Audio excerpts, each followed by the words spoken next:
Happy Labor Day, everyone. Good evening. Good evening. It's 7:30 and I'm listening to fireworks popping off in my neighborhood. My dog gets nervous about that. And your senior dog might too. And Mayo gets pretty nervous about these fireworks. I think this is one of the days that you legally can shoot them off here in Michigan. Welcome, welcome everyone to the Senior Pet Chat with Dr. Croom. Great to see you tonight. If you are here with me, I'm going to ask you to put your name in the chat or leave me a comment so that I can see who we got here and what questions we have. Tonight, we are going to be talking about, well, actually, what we're going to be talking about, I'm going to go ahead and let me see here. Opened up my other channels. So we are broadcasting to not only on Facebook, but we are broadcasting to YouTube, LinkedIn, and Twitter. That's right.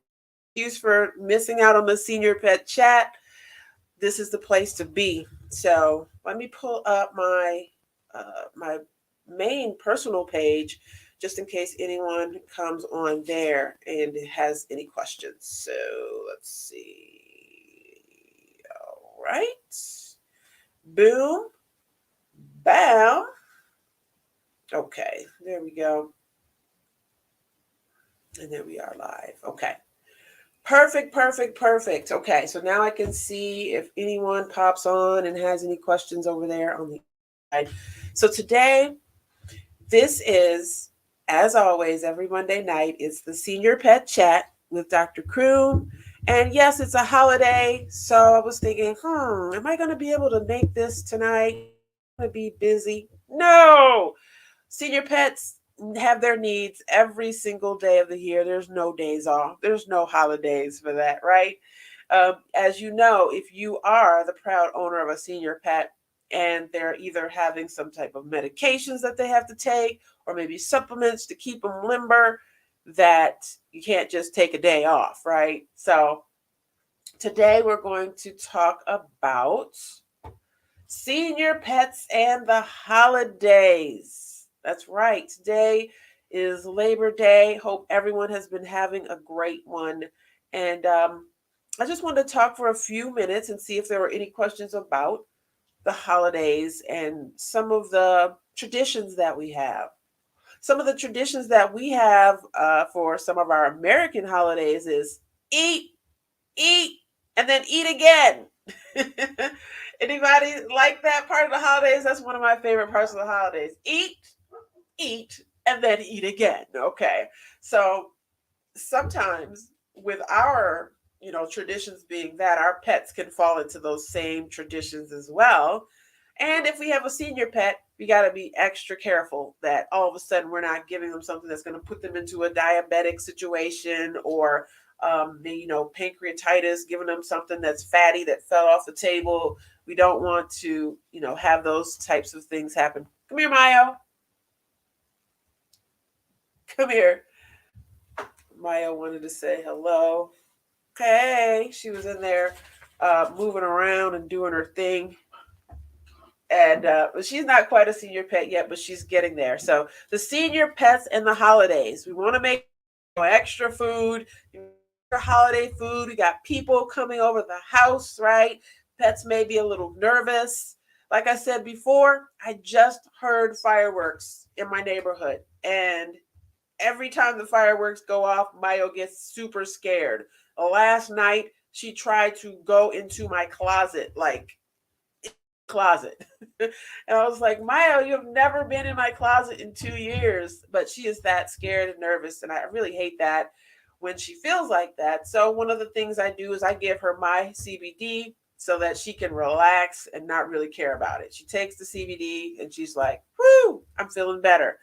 And I'm really not caring about these fireworks. That's how I want my dog to feel as a middle-aged to senior dog. If you have any questions at all about senior pets, feel free to go ahead and put them in the chat. And if you're here with me, I see a couple eyes. Please go ahead and put something into the chat so that I can know you're here and follow up with you. You know, especially if you have a senior pet too that we chat about a little bit. We know that the holidays could mean people being at home when they're typically not home. That can cause some excitement in our senior pet.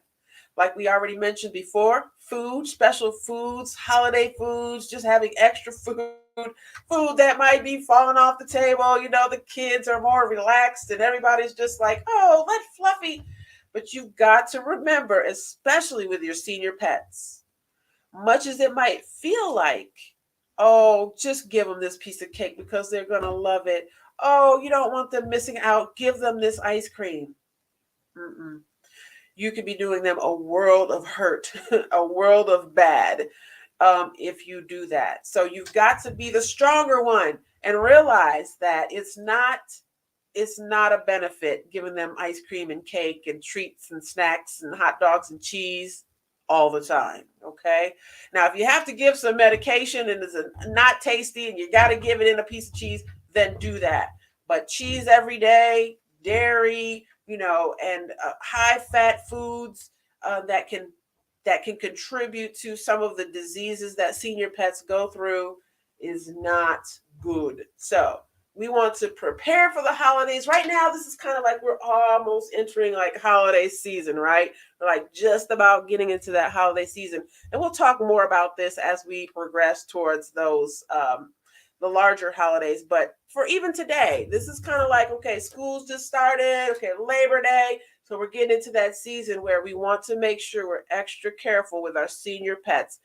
People coming over, new people that may not know the food protocol for your senior pet, kids that are being a little more lax, maybe running around the house and running around inside and outside. You want to just be very, very careful. Also, as far as dogs and cats connecting with each other, especially dogs, of course, because they're more so out in the yard versus the cats. And getting in contact with other pets, you want to be very, very careful with communicable diseases as well. Okay. So, again, with things being maybe a little more relaxed, you're getting together, you're letting the dogs come and sniff each other, right? And then they are being potentially exposed to communicable diseases. So, you want to be very careful with that. With senior pets, you just got to treat them with kid gloves a little bit, right? And one of the things that I love about senior pets is that I can use holistic methods to allow their bodies to heal themselves. So, yes, they're getting older. Yes, some of their cells are kind of starting to break down a little bit, but no reason to believe that we can't pump them back up, pump that immune system back up. And some of the ways that you can do that are by coming to Senior Pet Chat every Monday night. That's right. Oh, man. Whew. Mm-hmm. I love this fan. I got this at an African festival a few years ago. This thing, woo, it comes in handy. See? It just breaks down like that and breaks up like that. Ah, yes. So I don't see any questions or comments in the chat just yet. Let me see. This is Senior Pet Chat with Dr. Croom. I'm here every Monday night. And if you are in Michigan and you need care and you're like, I don't want to wait 3 weeks to get into the vet, then go right to drcroom.com. We can get you right in. We do a virtual visit first, followed by a home visit. So we space it out a little bit. We're able to get to you very, very quickly. And we love what we do. And we also love senior pets. I love their grizzled gray faces. I love the sounds they make. I love their little attitudes and everything about them. Don't forget, if you do have a senior pet that is having aches and pains or any type of anxiety, that I do create my own brand of pet CBD. It's in a couple of stores here in Southwest Michigan too. If you're familiar with Sewall's Health Food Store in Kalamazoo, and also Natural Health Center here in Kalamazoo as well. Both of them carry my pet CBD. Now, they carry the tinctures, but they do not carry the peanut butter. So again, you want to go to drcroom.com to check out the peanut butter and see what that's all about. This can be very useful for pets that have had convulsions and seizures, as well as just regular issues that you would deal with CBD, anxiety, pain, hip and joint issues. And if you're watching this, you're going to get a discount code.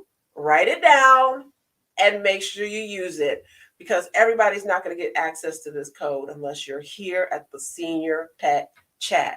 We see what we have here in the comments. Hi there, Emma. How you doing, Miss Burke? Okay, the question is, great question. Are there any vaccinations that senior pets can skip, or that may need to start getting, or that they may need to start getting? Miss Burke, yes, as a holistic vet, a lot of times people do come to me for the express reason of wanting to give fewer vaccinations for their senior pets. So one of the ways we do that is by giving 3-year vaccinations, which a lot of times the amount of vaccine is still the same amount as a 1-year, but it's based on if they're a little bit older, they don't need as much, or they've been spending their whole life getting rabies certificate or rabies vaccinations and certificates. And now it's like, if you haven't had a titer for your pet, then you may not know exactly rabies in their system, but you can do titer testing. Okay. So rabies is one, Miss Burke, that I would say as they're getting older, definitely be giving them a 3-year rabies instead of just a 1-year. Also, let's see, with the distemper and parvo, we can do the same thing and give a 3-year vaccination. That's what I would say. I wouldn't necessarily say to skip. Leptospirosis, depending on what state and what area in the country you are, is a vaccination that is very important, especially for pets that are out in the wild, in the wilderness areas around water, do a lot of swimming. But leptospirosis can also be reactive to dogs. And so leptospirosis is one that I would look at closely for senior pets to decide if that individual pet needed that or not, because no point in having that extra stuff in the system if we don't need to. Bordetella is one that I would say I would still have senior pets continue to get. And that's great too, because, that can be given intranasally or orally. And so we don't have to, poke them. No senior pet wants to get poked. And then let's see, as far as anything that the senior pets may need to start getting, I wouldn't say any vaccinations. I would probably say more on the side of supplementation as they start getting older. So things like a multivitamin, things like hip and joint supplements for their little joints and knees and hips and everything like that. So yeah, I would say the answer to that question, Ms. Burke, is to look at those 3-year vaccinations, and this can allow an overall lesser amount of toxins in your pet's body from vaccinations. Okay. All right. Any other questions or comments? Please go ahead and in the chat. You see the code here.